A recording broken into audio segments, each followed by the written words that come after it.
দেখুন, কে বা কারা পোস্টারিং করেছে সেটা আমাদের জানা নেই।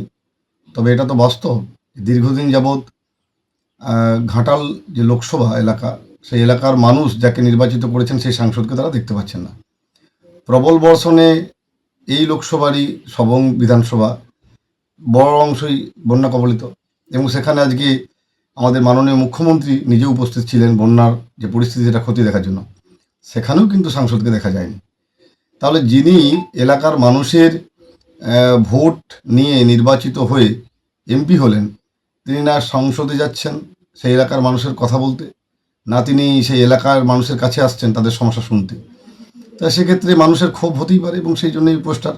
আর তার সাথে কিছু তৃণমূল নেতাদের বিরুদ্ধেও যে পোস্টারটা পড়েছে, আমি মনে করি মানুষের তো ক্ষোভ আছেই, আর তারই বিরুদ্ধে এই সদ্য সমাপ্ত বিধানসভা নির্বাচনে মানুষ রায়ও দিয়েছে।